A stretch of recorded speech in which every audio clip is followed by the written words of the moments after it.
আমার এই যে x এর মান যেটা, এটা হচ্ছে s by n square minus 1।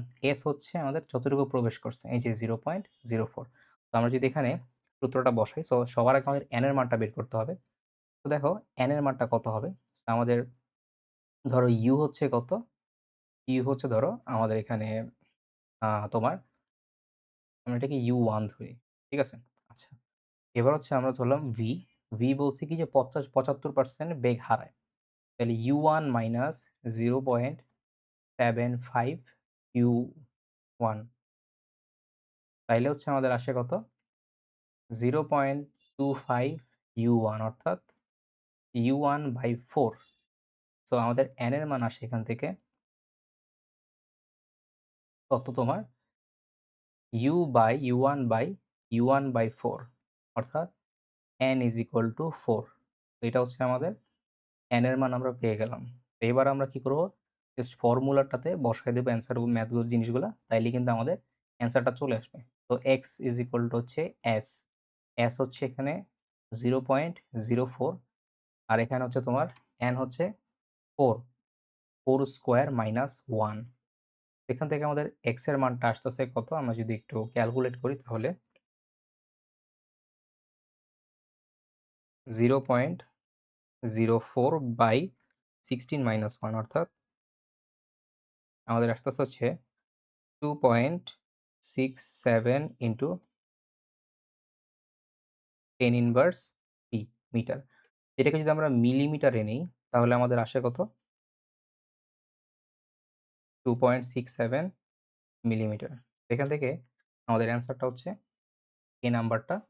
তো দেখো যে কত সহজে আমরা এই ম্যাথটা করে ফেললাম। কত বড় নিয়ম, এটাকে আমরা এভয়েড করব।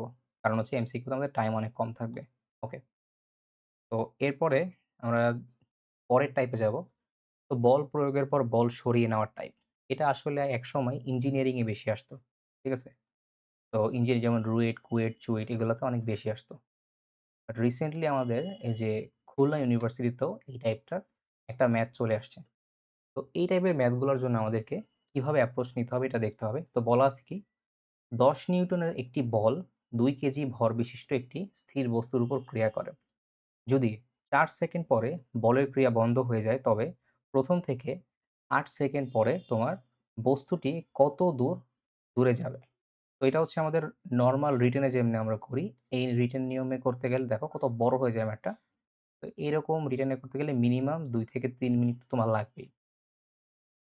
বাট আমাদের কাছে যদি একটা ম্যাজিক্যাল শর্টকাট আমরা ইউজ করি, এই ম্যাজিক্যাল শর্টকাটটা, তাহলে কিন্তু আমাদের এখানে ম্যাথটা খুব ইজিলি সলভ হয়ে যায়।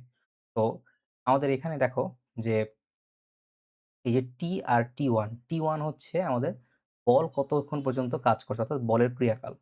আর টি হচ্ছে মোট সময়। তো আমরা যদি এস এর মানটা বের করি এখান থেকে, এস ইজ ইকুয়াল টু হচ্ছে তোমার এফ হচ্ছে তোমার ১০ নিউটন, তাই হচ্ছে 2 ইনটু আমাদের 2 ইনটু হচ্ছে টি1 হচ্ছে আমাদের 4 ইনটু হচ্ছে 2 ইনটু 8, অর্থাৎ 16 মাইনাস 4। আমরা যদি এখান থেকে ইয়াটা বের করি তাহলে হচ্ছে কত আসে দেখো, 4 আর 4 কাটা, তাহলে হচ্ছে ১০ ইনটু ১২, অর্থাৎ এস ইজ ইকুয়াল টু হচ্ছে ১২০ মিটার। এই হচ্ছে আমাদের অ্যান্সার। এগুলা রিটেন আসে সাধারণত। তো এই হচ্ছে আমাদের অ্যান্সার। দেখো আমাদের অ্যান্সারটা কিন্তু মিলে গেছে এখানে। ওকে। তো নেক্সট টাইপ। তো নেক্সট টাইপ হচ্ছে আমাদের সর্বাধিক উচ্চতার আনুভূমিক পাল্লার সম্পর্ক। তো রিলেশন আছে সর্বাধিক উচ্চতার আনুভূমিক পাল্লার। এই হচ্ছে আমাদের সর্বাধিক উচ্চতা এবং আনুভূমিক পাল্লার যে রিলেশন এটা। তো tan alpha is equal to 4h/r। তো আমরা যদি ১ম ম্যাথটা একটু সলভ করার ট্রাই করি। বলা আছে কি যে একটি বস্তুকে এমন করে নিক্ষেপ করা হলো যেন তার সর্বাধিক উচ্চতা এবং আনুভূমিক পাল্লা সমান হয়। তো প্রশ্ন থেকে আমরা বুঝতে পারতেছি যে h max অথবা h ইজ ইকুয়াল টু হচ্ছে r, মানে দুইটাই সমান। তাহলে এখন বলছি কি যে আমাদেরকে তোমার আলফার মান কত এটা বের করতে। তো এটা আমরা যদি বের করি তাহলে হচ্ছে আসে কত? আমরা একটু দেখি। তো আমরা যদি ডাইরেক্ট ফর্মুলাটা বসাই, শর্টকাটটা বসাই, tan alpha is equal to হচ্ছে 4h/r। এখান থেকে আমরা যদি, tan alpha is equal to হচ্ছে 4r/r, তাহলে আর আর আর কাটা, তাহলে আমাদের থাকে কত কথা, tan alpha is equal to 4। এখান থেকে আমাদের আলফার মানটা আসে কত, tan ইনভার্স 4, অর্থাৎ এখান থেকে আমাদের অ্যান্সারটা আসতেছে তোমার tan ইনভার্স 4 এর মান হচ্ছে আলফা ইজ ইকুয়াল টু, আমরা যদি একটু অন্য কালি ব্যবহার করি, তো এখান থেকে আলফা ইজ ইকুয়াল টু আসতেছে হচ্ছে আমাদের 75.96 ডিগ্রি।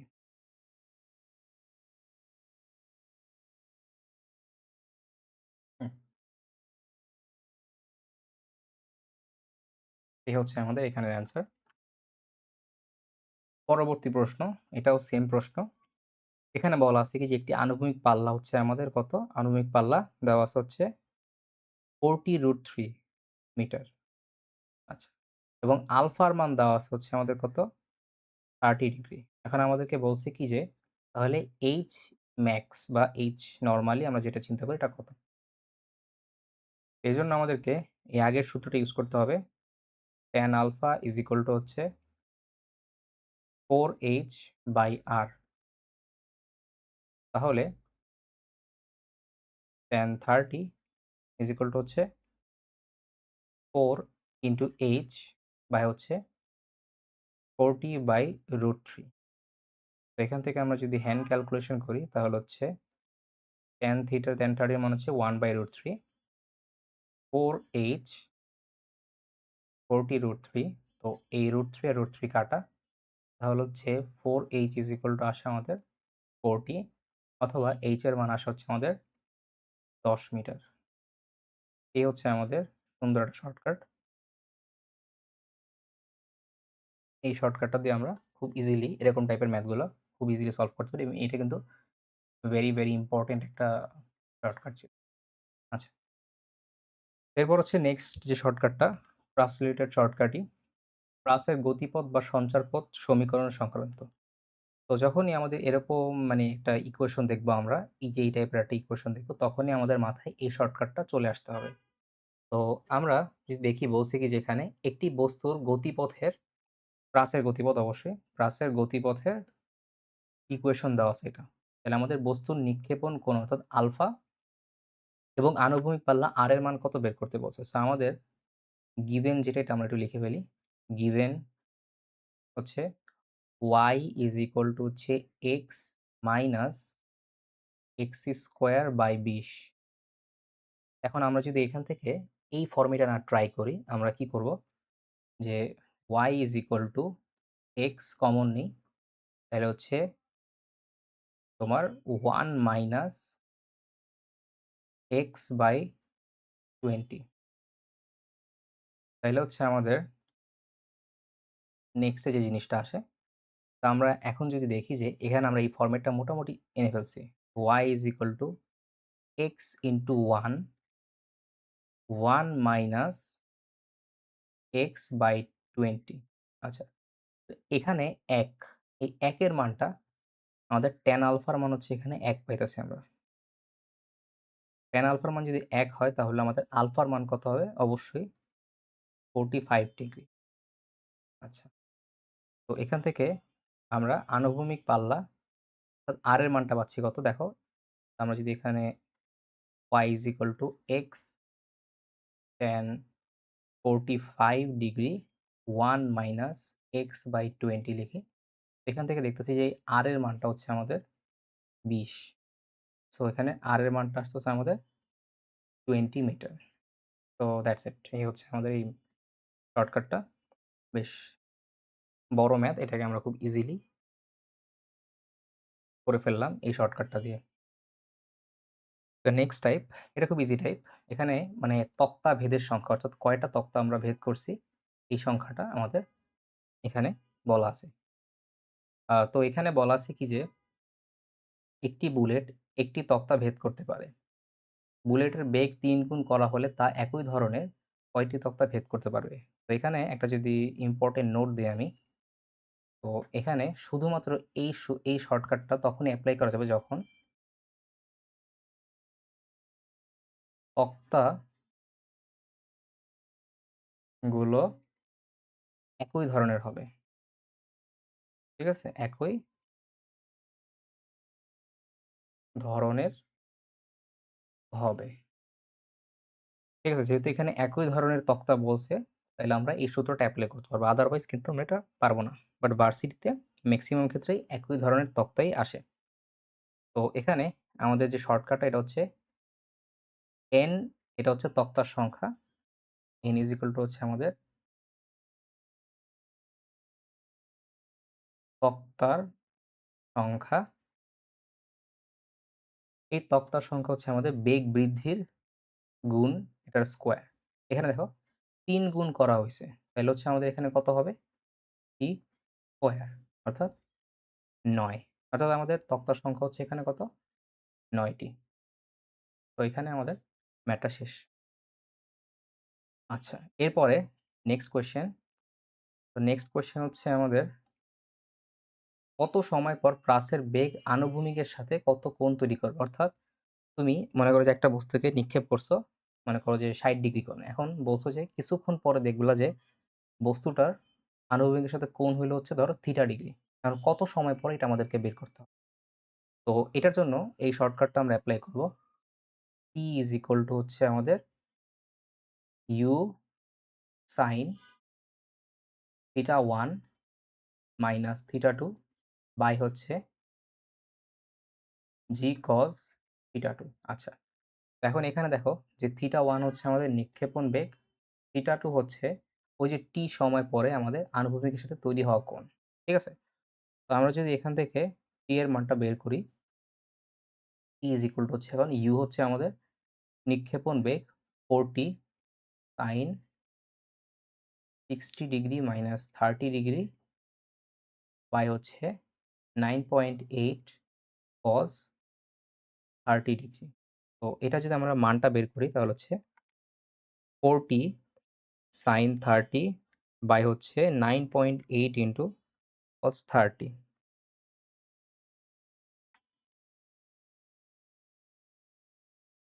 তো এখান থেকে আমরা t এর মানটা পাচ্ছি কত?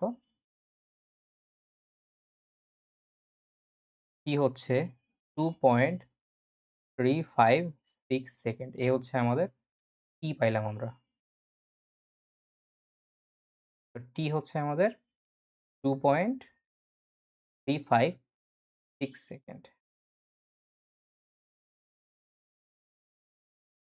ওকে। এরপর নেক্সট কোয়েশ্চেন বা নেক্সট টাইপ, এটা হচ্ছে যে দুটি বস্তু বা এখানে ট্রেন বলা আছে, বাট দুটি বস্তু সংঘর্ষ বা থামার দূরত্ব। তো এই কোশ্চেনটা আমরা যদি একটু পড়ি, আমরা দেখি কি বলছে। একই লাইনে মুখোমুখি থাকা দুটি ট্রেন যথাক্রমে ৭২ মিটার পার আওয়ার এবং আমাদের কত ৩৬ কিলোমিটার পার আওয়ার বেগে চলছে। চালকদ্বয় ব্রেক চেপে সর্বোচ্চ ২ মিটার পার সেকেন্ড আর হচ্ছে ১ মিটার পার সেকেন্ড মন্দন সৃষ্টি করতে পারলে সংঘর্ষ এড়াতে সর্বনিম্ন দূরত্ব কত হবে? এটা তুমি যদি নরমাল নিয়মে করতে চাও, এটা কিন্তু অনেক ইকুয়েশন মানে ভেঙে তোমার জিনিসটাকে বের করা লাগবে। তো এই কোয়েশ্চেনটার অ্যান্সার হবে হচ্ছে আমাদের এই যে এই ফর্মুলাটা, শর্টকাটটা। তো প্রথমত U1 হচ্ছে আমাদের ৭২ kilometre per hour. ৭২ kilometre per hour. এটাকে যদি আমরা মিটার পার সেকেন্ডে নিই তাহলে হচ্ছে 20 metre per second.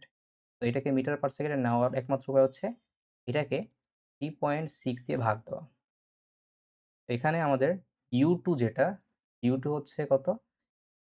৩৬ kilometre per hour, যেটাকে আমরা যদি মিটার পার সেকেন্ডে নিই তাহলে হচ্ছে 10 মিটার পার সেকেন্ড। ওকে। আমাদের এখান থেকে S মিনিমামটা আসতেছে কত? এটা হচ্ছে U1 এর উপর হোল স্কয়ার মানে হচ্ছে 20 স্কয়ার বাই হচ্ছে 2 ইনটু 2 প্লাস হচ্ছে 10 স্কয়ার 2 ইনটু 1। তো এটাই হচ্ছে আমাদের এখানে অ্যান্সারটা। তো 20 স্কয়ার করলে হয় 400 বাই 4 প্লাস হচ্ছে 10 স্কয়ার মানে 100 বাই 2, অর্থাৎ আমাদের S মিনিমাম হচ্ছে কত?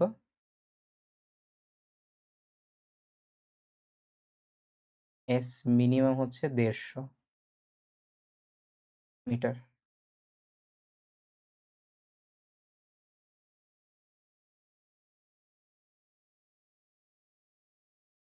ওকে। এই হচ্ছে আমাদের S মিনিমাম। ঠিক আছে?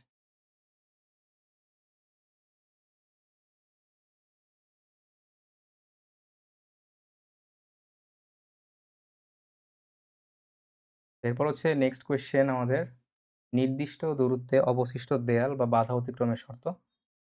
তো এটার জন্য আমরা যদি কোয়েশ্চেনটা পড়ি, কি বলছে আমাদেরকে?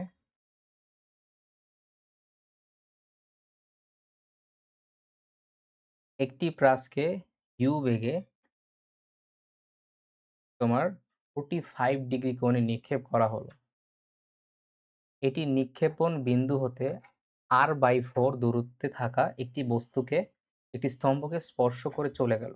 স্তম্ভটির উচ্চতা এবং সর্বোচ্চ উচ্চতার অনুপাত। তো এখানে আমাদের যে স্তম্ভের উচ্চতা বের করার শর্টকাট, এটা কিন্তু খুব সুন্দর একটা শর্টকাট আমাদেরকে এখানে বলা আছে যে স্তম্ভের উচ্চতা স্তম্ভের উচ্চতা এটা হচ্ছে আমাদের h, ঠিক আছে? তো h ইজ ইকুয়াল টু হচ্ছে x tan alpha 1 minus x/r, এটা হচ্ছে আমাদের স্তম্ভের উচ্চতা। আচ্ছা, এখন আমাদেরকে স্তম্ভের উচ্চতা বের করার জন্য এখানে আলফার মানটা জানা লাগবে। ঠিক আছে? তো আলফার মানটা যদি আমাদেরকে জানতে হয় তাহলে আলফার মানটা কিন্তু আমরা এখান থেকে বের করতে পারতেছি না। বাট এখানে একটা সুন্দর শর্টকাট আছে, দেখো। যদি নিক্ষেপণ বিন্দু হতে r/4 দূরত্ব হয় তাহলে আমাদের আলফার মানটা অটোমেটিক্যালি 45 হয়ে যায়। ঠিক আছে? তো এখান থেকে আমরা যদি আলফার মানটা 45 বসাই তাহলে হচ্ছে আমাদের x 1 মাইনাস x/r, ঠিক আছে? তো এটা হয় আমাদের আলফার h এর মান। ঠিক আছে? তো এটা হচ্ছে আমাদের h, আর হচ্ছে h বড় হাতের h হচ্ছে এই r/4, ঠিক আছে?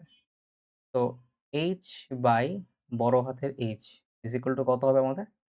দেখো এখানে x 1 মাইনাস x/r আর নিচে হচ্ছে r/4, ঠিক আছে? তো এটা একটু অন্যরকম লাগতে পারে, বাট আমি জাস্ট মানে ফর্মুলাটা দেখানোর জন্য, শর্টকাটটা দেখানোর জন্য এই জিনিসটা আনছি। ঠিক আছে? এটাকে আমি আর ভাঙাইলাম না সামনে। আচ্ছা। এবার হচ্ছে আমাদের লাস্ট প্রশ্ন। এটা অত ইম্পোর্টেন্ট না, নট সো ইম্পোর্টেন্ট, বাট তাও যদি আসে তো আমরা এখান থেকে ইজিলি অ্যান্সার করতে পারবো। এটা হচ্ছে প্রাসের গড় বেগ। আমরা যে একটা মানে বস্তুকে প্রজেক্টাইল ওয়েতে নিক্ষেপ করলাম, এখানে যে গড় বেগটা মানে টোটাল যে টাইমে এভারেজ বেগটা, এই এভারেজ বেগটা আমাদের বের করতে হবে। দেখো আমাদেরকে বলছে কি যে একটি বস্তুকে u বেগে আনুভূমিকের সাথে 60 ডিগ্রি কোণে, ডিগ্রি হবে 60 ডিগ্রি কোণে নিক্ষেপ করা হলো। এটি নিক্ষেপ বিন্দু হতে সর্বোচ্চ উচ্চতায় পৌঁছানো পর্যন্ত তার গড় গড় তোমার বেগ কত তা নির্ণয় করো। তো এই হচ্ছে আমাদের ফর্মুলা। তো এই ফর্মুলাটা যদি আমরা এপ্লাই করি তাইলে কিন্তু আমাদের এখান থেকে ম্যাথটা এমসিকিউটা চলে আসে অ্যান্সারটা। তো আমরা তোমার এখানে u বেগে করে মারছি। u/2 root over 1 plus e cos square 60। তাহলে আমি যদি এখান থেকে মানটা বের করি রুট ওভার 1 প্লাস 3 cos 60 এর উপর হোল স্কয়ার, তাহলে হচ্ছে আমাদের v এভারেজ আসে হচ্ছে 2u রুট ওভার 7/2, অর্থাৎ v এভারেজ হচ্ছে কত আমাদের রুট ওভার 7u/4।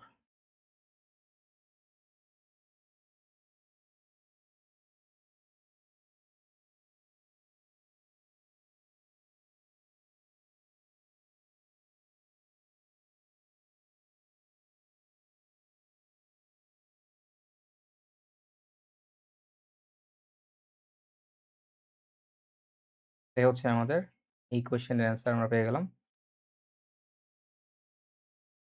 তো এই ছিল মোটামুটি আমাদের ফিজিক্সের গতিবিদ্যা চ্যাপ্টারের শর্টকাটগুলা।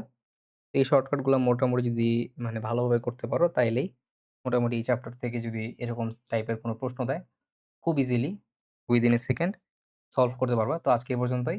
Tata, bye bye.